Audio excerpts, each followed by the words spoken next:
আরে ইয়াসিন ভাই, ক্ষেতের ধান তো কাটা শেষ, তাহলে আবার হাল দিবা কখন?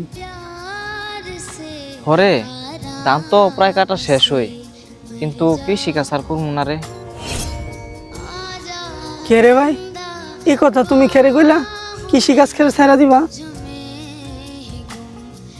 হরে, কৃষি কাজটা ছাইড়িয়ে দিন।